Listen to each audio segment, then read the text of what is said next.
Hi, Mystery Recap here. Today, I'm going to explain an Australian science fiction film called 2067. Spoilers ahead. Watch out and take care. The premise of the movie is set in 2067, when the world has been destroyed beyond rehabilitation because of climate change. All plant life has been extinct. With the lack of plant life, the amount of oxygen in the air has decreased exponentially. People have to buy artificial oxygen to survive. 99% of the world has gone dark. People suffocate to death. In such conditions, only one city in Australia has survived, and it is all thanks to a company called the Chronocorp Corporation that manufactures synthetic oxygen. However, artificial oxygen causes a fatal disease called the sickness over time. Humankind has mere years before it goes fully extinct. Ethan White is a resident of the Australian city. He and his friend, Jude, work as mechanics in the Chronocorp Corporation.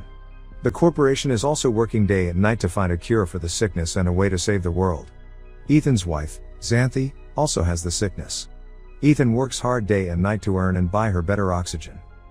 One day, as Ethan and Jude work in the tunnel, the Chronocorp CTO of Particle Research, Regina Jackson, summons them to her office. There, she introduces herself to the two, and tells them that humanity is going to die in a few years if the conditions do not change. She then reveals that Ethan is the only one who can help everyone and save humanity. Ethan is confused and doesn't believe her. But Regina insists he visit their lab. The lab has huge machinery. The lab doctor named Billy Mitchell introduces himself to Ethan, and looks at Ethan's wrist device for a second. They then explain to him that Ethan's father, Dr. Richard White, started this project 20 years ago. The machine that stands in front of them is a time machine called the Chronicle. In the first ever experiment done with the machine, they had to send radio waves into it to check what was on the other side. They found out through it that 407 years later, in 2474, the Earth would have enough vegetation to maintain enough oxygen in the air and sustain human life. The people come to believe that if humanity still exists several hundred years later, it is likely that they have found solutions to all the problems plaguing their reality. However, a strange activity baffled the scientists there. The waves they sent had come back reformed. When they decoded it, they found out that someone from the future had sent them the message saying, "Send Ethan White." So now, Regina and the whole team want to send Ethan into the future for him to bring back the cure.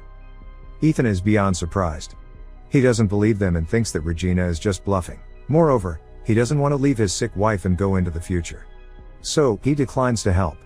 Later, Ethan and Jude are at a diner, where they buy crisp oxygen.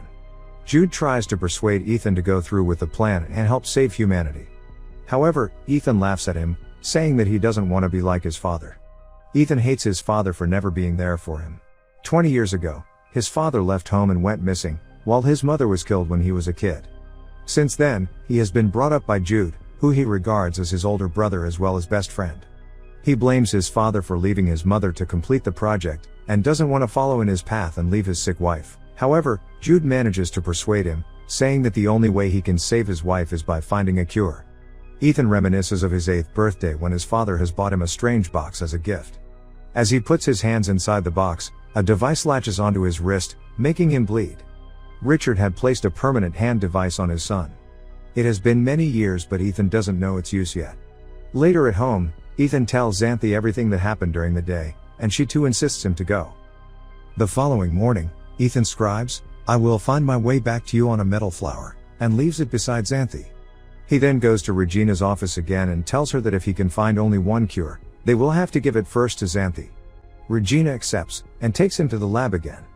Dr. Mitchell shows him the suit that he has to wear before getting into the machine. As they begin to explain the mission to him, Ethan realizes that they do not have a plan. They have no clue what he will see, or who he will meet at the other end. However, after they put him in the suit, they give him an AI device called the Archie. Archie will show the lab Ethan's vitals at all times. It will also help to navigate his location. Then, they finally throw him into the machine. Inside, Ethan moves at high speed through time. He falls from the sky and lands in an unknown jungle. The friction from the air causes his suit to catch fire, so he quickly gets out of it. Then, he looks around, and is astounded by the beauty of nature. He finds that the world has completely changed. The trees and the natural oxygen are back.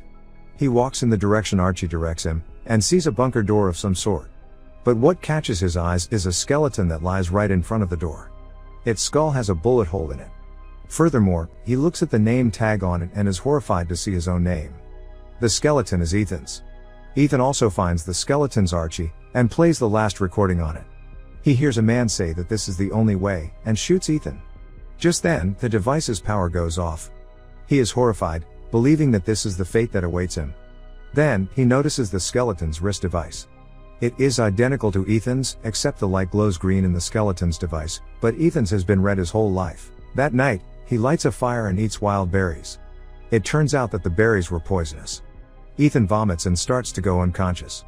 Ethan wakes up after a while, and is surprised to see Jude in front of him. As it turns out, the lab saw Ethan's vitals dropping and assumed he was having a reaction to poison.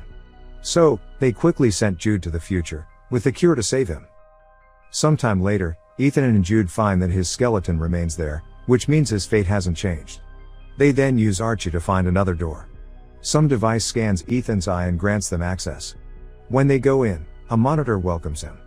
It asks him for a DNA sample. When he accepts it, his wrist device begins to work, making him bleed. After the blood test, it goes green. The lights to the room turn on and they realize that they are in Chronocorp's lab, 407 years later. The time machine is in front of them too.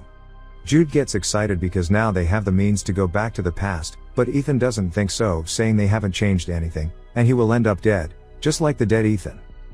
Ethan checks the system log and finds a holographic recording made by his father, who explains that the time machine was originally designed to collect the oxygen data in the future planet, and then transmit it back to the past. However, when his father first started the time machine, he received a message asking him to send his son to the future.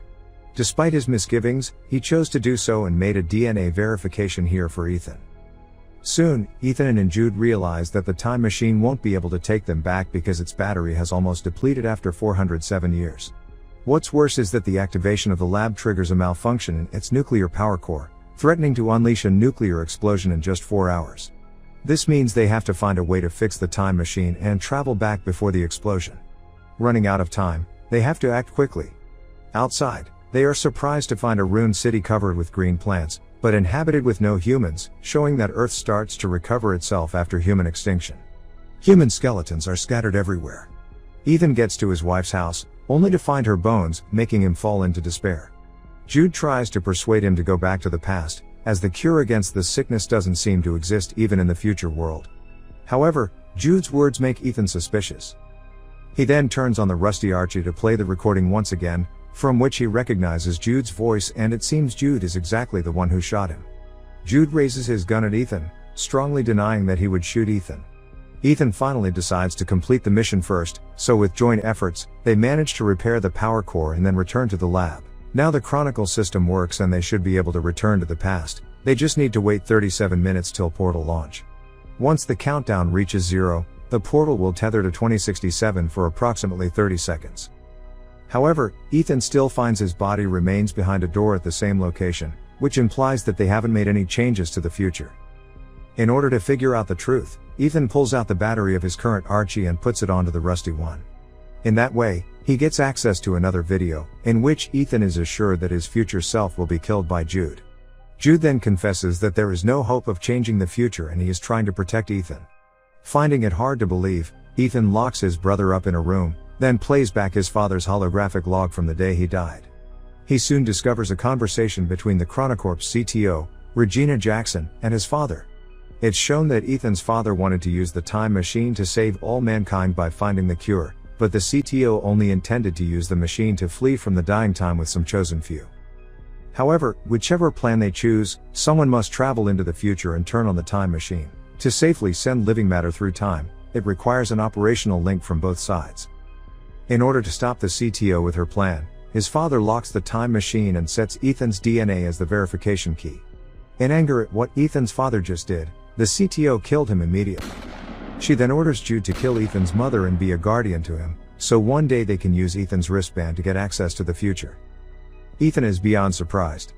The man he thought of as his brother, turned out to be the one who killed his mother and is about to kill him too. He also realizes that he has misunderstood his father, who didn't deliberately abandon the family. Knowing that Regina wants to bring a chosen few into the future, Ethan tries to shut the time machine down, but Jude rushes to stop Ethan and reveals that he's tasked here by the CTO to ensure that Ethan is sent in time to repair the power failure. Once Ethan activates the time machine, he should kill Ethan. However, Jude has formed close emotional relations with Ethan over the years. Seeing his brother-like friend in that state because of him, he is guilt-ridden. So, instead of shooting Ethan, he shoots himself dead. In rage and regret, Ethan is determined to fulfill his father's dying wish, which is to find the cure and save the dying humans. He looks into the monitor, and finds the very first message written by his father. He deduces that the message sent Ethan White was sent by himself. Hence, he codes in the message again and sends it into the past, along with many other things. Meanwhile, in the laboratory of the year 2067, the CTO with a group of privileged chosen people are waiting anxiously for the time machine to be activated. To their shock, however, the time machine sends back hundreds of extinct plants along with a copy of the recorded murder of Ethan's father. Soon after, the time machine is destroyed by Ethan, resulting in the collapse of the CTO's plan.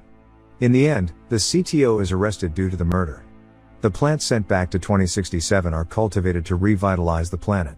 Ethan's wife also receives a flower sent from him and understands his choice. While Ethan has to stay in the future world alone, he buries Jude and forgives him. A butterfly catches his attention, and leads him again to the same entrance, where Ethan is happy to notice that the corpse of his future self is gone. He rushes to take a look at the world outside, and feels relieved to see a futuristic eco-friendly city, in contrast to the deserted one from earlier. His decision had changed the future of mankind.